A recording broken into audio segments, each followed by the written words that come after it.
Guys আজকে আমি চিংড়ি মাছ দিয়ে লুডুস রান্না করব।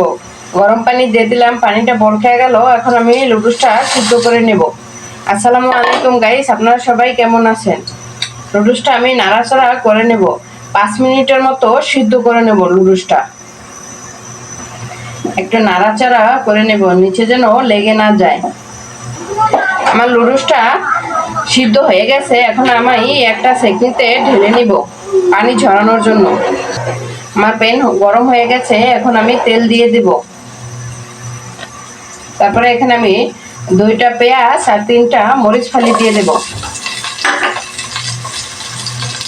এটাকে আমি সুন্দরভাবে ভেজে নেব। আমার পেঁয়াজটা হালকা ভাজা হয়ে গেছে। এখন আমি এটার সাথে অ্যাড করব ছোট চিংড়ি মাছ। এটাকেও ভালোভাবে ভেজে নেব পেঁয়াজের সাথে। আমার পেঁয়াজটা মাছটা ভাজা হয়ে গেছে। এখন এটার সাথে অ্যাড করব পাকা টমেটো। টমেটোটা সুন্দরভাবে ভেজে গালিয়ে নিব।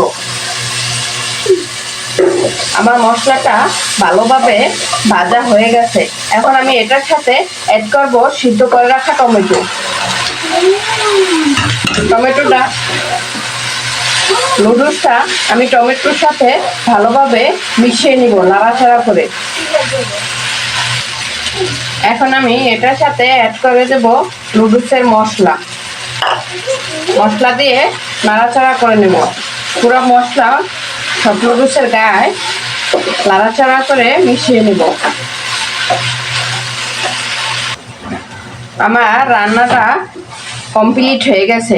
আমার ভিডিওটি যদি আপনাদের কাছে ভালো লাগে তাহলে শেয়ার করে দিবেন আর কমেন্টে জানাবেন। আল্লাহ হাফেজ।